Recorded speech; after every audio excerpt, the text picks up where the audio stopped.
അടുക്കളയിൽ എല്ലാ പാത്രവും കഴുകി വെച്ചുകൊണ്ട് ഭാമ ഹാളിൽ വന്നു. അവിടെ സോഫയിൽ കിടന്നൊരു TV കാണിക്കണം ഗിരി. ഈ ഡിസ്കവറി ചാനൽ കണ്ട ഏട്ടന് മടുക്കുന്നില്ലേ? ഏത് നേരവും സിംഹം, പുലി, കാട്ടുപോത്ത്, ഭാമ പറഞ്ഞു. പിന്നെ ഇതൊക്കെ കാണണ്ട കൊച്ചായി, ഈ മൃഗങ്ങളുടെ ജീവിതം നമ്മൾ അറിയണ്ടേ? അവൻ ചോദിച്ചു. ഓവ്, മൃഗങ്ങളെ നോക്കിയിരുന്നോ? സ്വയം ഒരു ജീവിതം ഉണ്ടാക്കാതെ.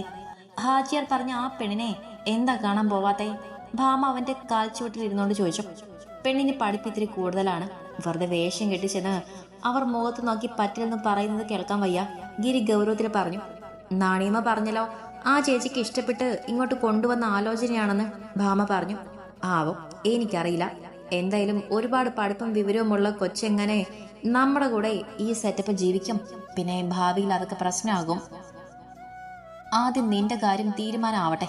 നിനക്ക് തൽക്കാലം ഒരു പ്രൈവറ്റ് ജോലിയെങ്കിലും കിട്ടട്ടെ.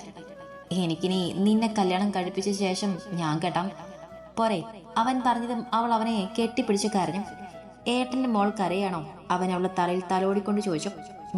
ഞാൻ കാരണല്ലേ ഏട്ടന്റെ ജീവിതം നശിക്കുന്നത്? ഞാനും അമ്മയെപ്പോലെ മരിച്ചു പോയെങ്കിൽ, ഭാമ കരഞ്ഞുകൊണ്ട് പറഞ്ഞു. ഭാമേ, ഗിരി ദേഷ്യത്തിൽ അലറി. നിന്നെ കൊല്ലാനായിരുന്നെങ്കിൽ ഒരു ചെറിയ തുണി കഷ്ണം കൊണ്ട് ഒന്ന് അമർത്തി പിടിച്ച നീ പണ്ടേ തീരുമായിരുന്നു.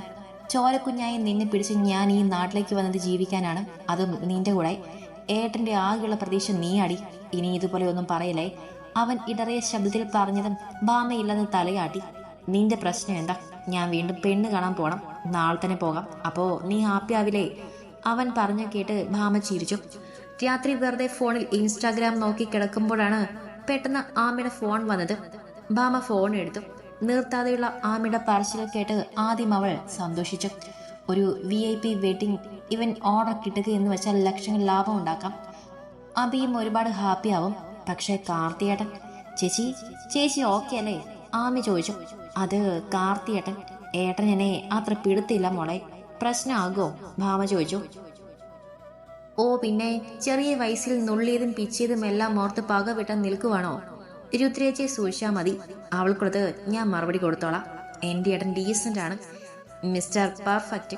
ചേച്ചിക്ക് ഒരു ബുദ്ധിമുട്ടുണ്ടാവില്ല. ഇപ്പൊ തന്നെ അഭിയേട്ടനോട് ഈ കാര്യം പറ. നാളെ നിങ്ങൾ ഒരു വൈകുന്നേരം ഇങ്ങോട്ട് വാ. ഗസ്റ്റ് രാവിലെ എത്തും. വരില്ല ചേച്ചി? ആമി ചോദിച്ചു. വരാം, ഭാമ ദീർഘനിശ്വാസം എടുത്തുകൊണ്ട് പറഞ്ഞു. ആമി സന്തോഷത്തോടെ ഫോൺ കട്ട് ചെയ്തു. നാളെ മുതൽ അബിയെ കാണാമെന്ന സന്തോഷം അവളിൽ നിറഞ്ഞു. ഭാമ ഗിരിയോട് ഈ കാര്യത്തെപ്പറ്റി പറഞ്ഞതും അവൻ അതിന് സമ്മതം നൽകിയിരുന്നു. അബിക്കും ഇത്രയും വലിയ പ്രോജക്റ്റ് കിട്ടിയതിൽ സന്തോഷമായിരുന്നു. പക്ഷെ അവൾക്ക് മാത്രം മനസ്സിലെന്തോ ഒരു ബുദ്ധിമുട്ട് തോന്നി. കാണും കാർത്തി തന്നെ നോക്കി പേടിപ്പിച്ച ആ കാപ്പിക്കണ്ണനെ അവൾക്ക് അത്ര പെട്ടെന്ന് മറക്കാൻ കഴിഞ്ഞില്ല. മനയിൽ ഇന്ന് നല്ല തിരക്കുള്ള ദിവസമായിരുന്നു സുജാതയ്ക്ക്.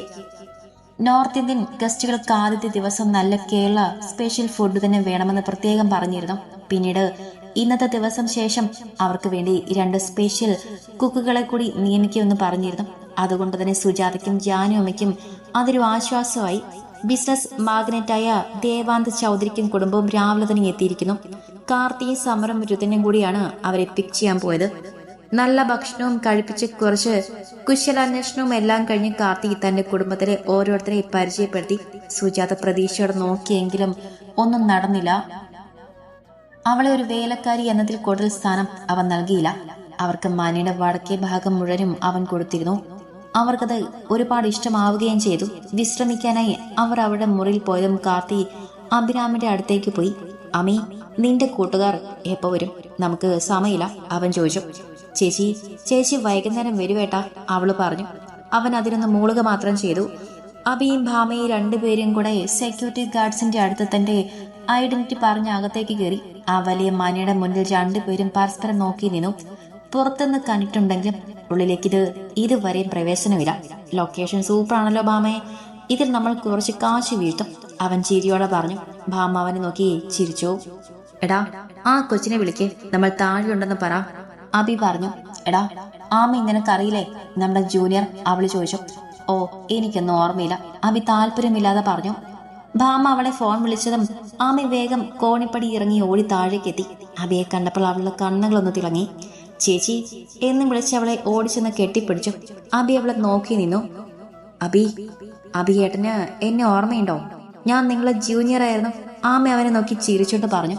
സോറി, ഞാൻ അങ്ങനെ ജൂനിയേഴ്സിനെ ഒന്നും ഓർക്കാറില്ല. കുറച്ച് ആറ്റിറ്റ്യൂഡ് ഇട്ട് തന്നെ അവൻ പറഞ്ഞതും ആമിയുടെ മുഖം വാടി.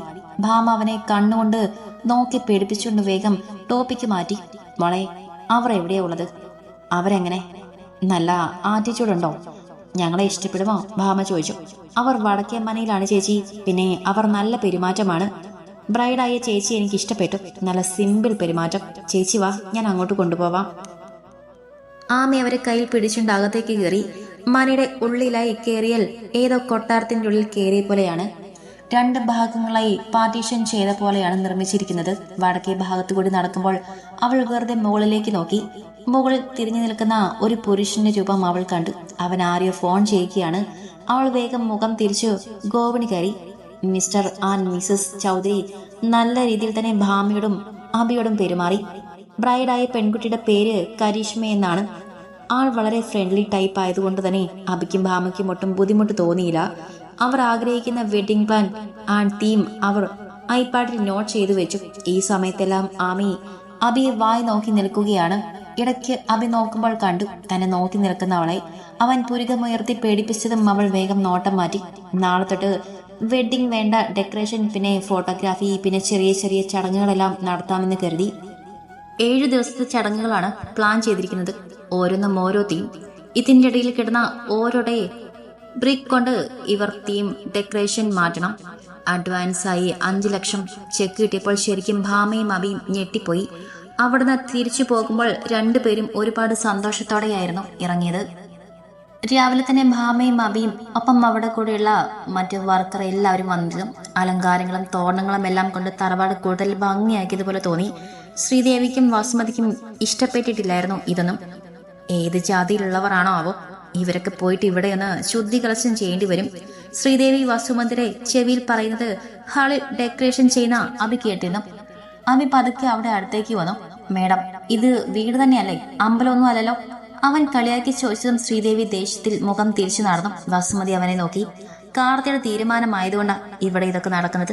അല്ലെങ്കിൽ ഇതുപോലെയുള്ള പേക്കുത്ത് കളിക്ക് ഈ വീട് ഞങ്ങൾ കൊടുക്കില്ല, വസുമതി പറഞ്ഞു. ഓ സാരില്ല മേഡം, കാർത്തി സാറിന് കുഴപ്പമില്ലല്ലോ, തൽക്കാലം അത് മതി. ഞങ്ങളൊക്കെ മനുഷ്യന്മാരെ പോലെ കാണാൻ ഒന്ന് ശ്രമിച്ചേക്ക്. ഇപ്പോ 2025 പഴയ ജന്മിഭരണം കൊണ്ടൊന്നും നടക്കില്ല. അത്രയും പറഞ്ഞ് അവൻ പോയപ്പോൾ വസുമതി ദേഷ്യത്തിൽ അവിടെ നിന്നും പോയി. ഇതെല്ലാം കണ്ടുകൊണ്ടുന്ന രുദ്രനും രുദ്രയും അവരുടെ അമ്മയുടെ മുന്നിൽ നിന്നും. അമ്മ ഇപ്പോഴും ഈ ജാതിയും മതവും നോക്കി സംസാരിക്കുന്ന വർത്തമാനം നിർത്തിയില്ലെങ്കിൽ കാർത്തിയേട്ടൻ അറിഞ്ഞാൽ എന്താ ഉണ്ടാവുക എന്നറിയാലോ. ഉള്ളിലുള്ളതോ ഒന്നും പുറത്തേക്ക് കാണിക്കല്ലേ അമ്മേ, രുദ്ര പറഞ്ഞു. മനഃപൂർവ്വം പറഞ്ഞതല്ലോ. ഇതൊക്കെ കണ്ട ആരാ പറയാതിരിക്ക. എന്തായാലും ആമിമോൾ കൊണ്ടുവന്ന ടീമല്ലേ, അവളുടെ കോണം തന്നെ, വസുമതി പറഞ്ഞു. 2 പേരാണ് ഈ ഇവന്റ് മാനേജ്മെന്റ് പ്ലാനിൽ നിന്നില്ല പറഞ്ഞത്. ഒന്ന് ഇവൻ, മറ്റേതാരാ? രുദ്രൻ മീശ പിരിച്ചുകൊണ്ട് ചോദിച്ചു. വേറെ ആര്? ഭാമ തന്നെ. നിനക്ക് ഓർമ്മയില്ലേ നമ്മുടെ സ്കൂളിൽ പഠിച്ച മിണ്ടാപ്പൂച്ച, ഒരു സുന്ദരി കോത? അസൂയരെ അവൾ പറഞ്ഞതും രുദ്രൻ അവളെ ഓർത്തെടുക്കാൻ ശ്രമിച്ചു. എടാ രുദ്ര, നിന്റെ കോഴിത്തരമൊന്നും അവളുടെ അടുത്തേക്ക് എടുക്കരുത്, അതിലും വലിയ നാണക്കേടില്ല, രുദ്ര പറഞ്ഞു. വസുമതി 2 പേരെയും നോക്കി. അടങ്ങി ഒതുങ്ങി നീന്നോണം. നീ രുദ്ര, ഇവിടെയും പെണ്ണ് കേസ് ഉണ്ടാക്കിയാൽ നിന്റെ അച്ഛനെ കൊണ്ട് ഒന്നും ചെയ്യാൻ പറ്റില്ല. ഞാനെന്ത് ചെയ്യാനാമേ? എന്തായാലും ഭാമയൊന്ന് കാണാം. കണ്ടിട്ട് കുറച്ചു കാലമായി, അവൻ ചിരിച്ചുകൊണ്ട് പറഞ്ഞു നടന്നു നീങ്ങി. രുദ്രയും വസുമതിയും പരസ്പരം നോക്കി. അഭിദേശത്തിൽ ചവിട്ടിക്കുത്തി നടന്നു വരുമ്പോൾ കാണുന്നത് ഗാർഡൻ ഏരിയയിൽ ലാഡൻ മുകളിൽ ഇരുന്ന് വൈറ്റ് ഫ്ലവറും ലൈറ്റ്സും എല്ലാം അറേഞ്ച് ചെയ്യുന്ന ഭാമയും അവളോട് സംസാരിക്കുന്ന ആമയും. ഇതുവരെ നിന്റെ മിസ്റ്റർ പെർഫെക്റ്റ് ഏട്ടനെ കണ്ടില്ലല്ലോ, ഭാമ ചോദിച്ചു. ഇന്നലെ കൊച്ചിയിൽ പോയതാ, ഇന്ന് എന്തായാലും വരും, ആമി പറഞ്ഞു. അങ്ങേർക്ക് അവിടെ തന്നെ നിന്നൂടെ, ദേഷ്യത്തിൽ അവൾ പറഞ്ഞു. ചേച്ചിക്ക് നല്ല പേടിയുണ്ടല്ലേ? ഏട്ടന് പണ്ടത്തെ കാര്യമൊന്നും ഓർമ്മ കാണില്ല ചേച്ചി, ആമി പറഞ്ഞു. എനിക്കെന്തിനാ പേടി, നിന്റെ ഒരു പേട്ടൻ. ഞാൻ ഒരു തെറ്റും ചെയ്തിട്ടില്ലെന്ന് പണ്ടു ഇന്നും, ഭാമ പറഞ്ഞു. ആമി അത് കേട്ട് ചിരിച്ചുകൊണ്ട് നിൽക്കുമ്പോഴാണ് ആമി അങ്ങോട്ടേക്ക് വന്നത്. ഹലോ അഭിരാമി മാഡം, ഞങ്ങളെപ്പോലെ പാവങ്ങളുടെ കൂടെ വർക്ക് ചെയ്യുമോ? അവൻ ദേഷ്യത്തിൽ ചോദിച്ചു. ആമി പെട്ടെന്നുള്ള ചോദ്യത്തിൽ ഒന്നും ഞെട്ടിപ്പോയി. ഞാൻ എനിക്കിഷ്ടമായിട്ട് പണിയെടുക്കുന്നതാ, ആമി പറഞ്ഞു. ഓ, എന്നിട്ട് കുറച്ചു കഴിഞ്ഞ് കുളിച്ച് ശുദ്ധിയാകേണ്ടി വരും അല്ലെ? ഇവിടെയുള്ള എല്ലാവർക്കും തൊട്ട ലൈത്താണല്ലോ, അവൻ ദേഷ്യത്തിൽ പറഞ്ഞതും ആമയും ഭാമയും പരസ്പരം സംശയത്തോടെ നോക്കി. അപ്പോഴാണ് ആമി മുകളിൽ ബാൽക്കണിയിൽ നിന്ന് നോക്കുന്ന തന്റെ അമ്മയെ കണ്ടത്. മുഖത്ത് എഴുതി വെച്ചിട്ടുണ്ട്, താല്പര്യമില്ലായ്മ. എന്റെ അമ്മ വല്ലതും പറഞ്ഞോ ഏട്ടാ? ആമി ചോദിച്ചു. മേഡം, ദയവ് ചെയ്ത് ഞങ്ങൾക്കുള്ള ജോലി കൂടി കളയരുത്. ഇവിടെ ഞങ്ങളെ സഹായിക്കാൻ വേറെ സ്റ്റാഫുകളുണ്ട്. പിന്നെ ഇതുപോലെ നന്നമ്മരൊന്നും കാണിച്ച് ആരെങ്കിലും ഇംപ്രസ് ചെയ്യണമെന്ന് ഉദ്ദേശമുണ്ടെങ്കിൽ അത് വേണ്ട. അവസാന വാചകം അവൻ കടുപ്പിച്ചു പറഞ്ഞത് മാമിയുടെ കണ്ണുകൾ നിറഞ്ഞു തുളുമ്പി. അവിടെ നിന്ന് അവൾ ഓടിപ്പോയതും ഭാമ അവനെ അന്നും വിട്ടു നോക്കി. എടാ, നിനക്ക് അറിയുമായിരുന്നോ? അവൾ ചോദിച്ചു. അത് പിന്നെ പറയാം, നീ ഇപ്പോ വർക്ക് ചെയ്യ്, ഞാൻ താഴെ നിൽക്കുന്നുണ്ട്, സമയമില്ല.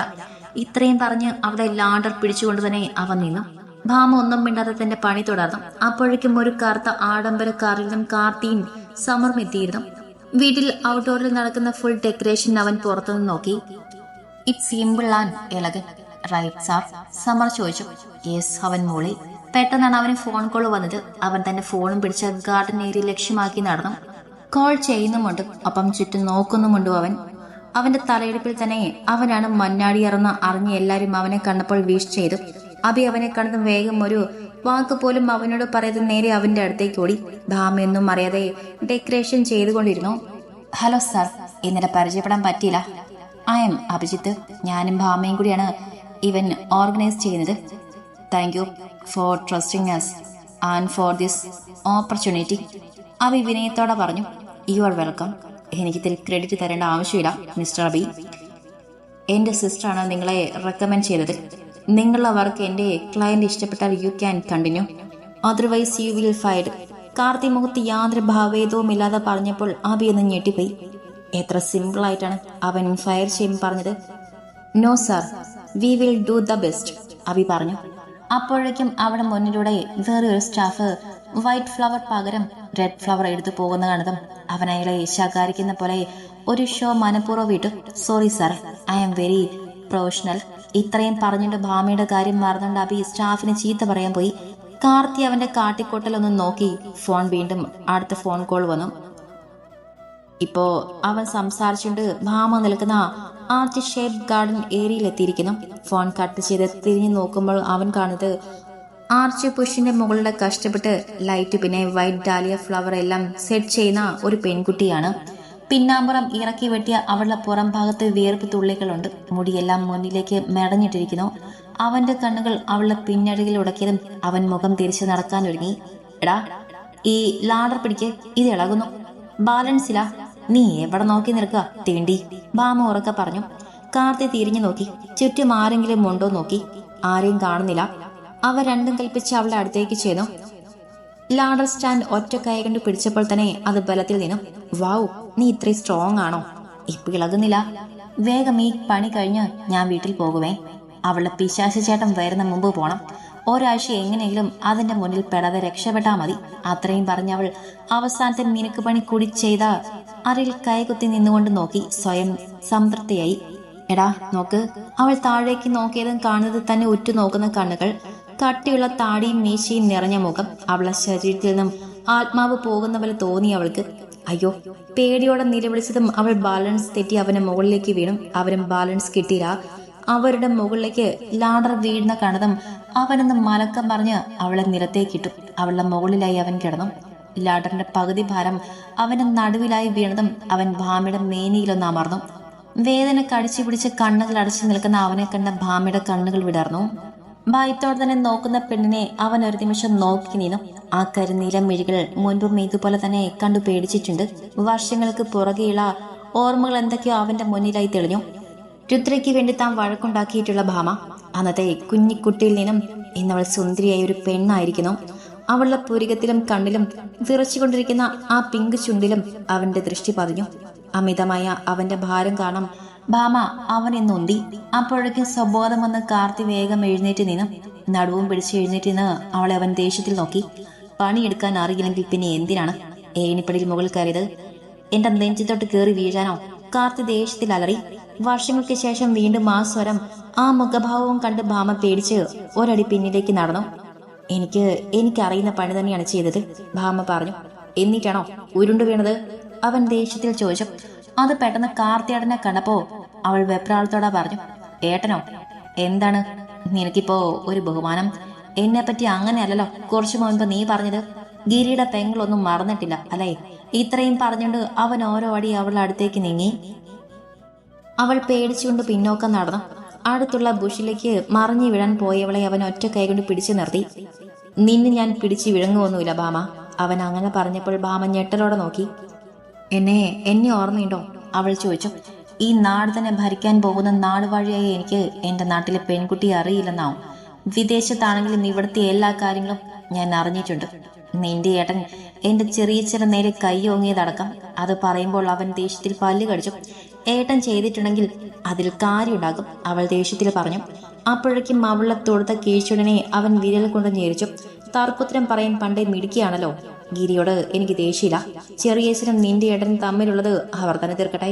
പക്ഷെ നിന്റെ ഓവർ സ്മാർട്ട്നെസ് അത് വേണ്ട, പ്രത്യേകിച്ച് എന്റെ നേരെ. അവൻ പറഞ്ഞതും അവൾ അവന്റെ കൈ തട്ടി മാറ്റി ചുണ്ടിൽ തൊട്ടു നോക്കി. അവന്റെ പിടുത്തം കാണാം തോലിളകി പോയിരിക്കുന്നു. ദുഷ്ടൻ, അവൾ പൊറുപിറുത്തു. ഭാമ, എന്റെ അനിയത്തെ വശത്താക്കി വെച്ചതുപോലെ എന്നെയും പാട്ടിലാക്കാമെന്ന് കരുതണ്ട. എന്റെ ക്ലയന്റിനെ നിന്റെ വർക്ക് ഇഷ്ടമായാൽ നീ ഇവിടെ ജോലി ചെയ്യും, ഇല്ലെങ്കിൽ ഒരു ധൈര്യമില്ലാതെ നിന്നെ ഞാൻ പുറത്താക്കും, അവൻ പറഞ്ഞു. കാർത്തിയേട്ടാ പ്ലീസ്, ഭാമ പേടിയോടെ പറഞ്ഞു. Wait, you can call me sir. ഒരേ സ്കൂളിൽ പഠിച്ചെന്ന ബന്ധത്തിന്റെ പുറത്ത് ഏട്ടാന്നൊന്നും വിളിക്കണ്ട. അത്ര അടുപ്പില്ല എനിക്ക് നിന്നോട്, അവൻ പറഞ്ഞതും ഭാമ വാ പൊളിച്ചു നോക്കി നിന്നും. പറഞ്ഞത് മനസ്സിലായോ? അവളുടെ നേരെ അവൻ വിരൽ ഞൊടിച്ചുകൊണ്ട് ചോദിച്ചു. യേസ് സാർ, അവൾ വേഗം മറുപടി കൊടുത്തു.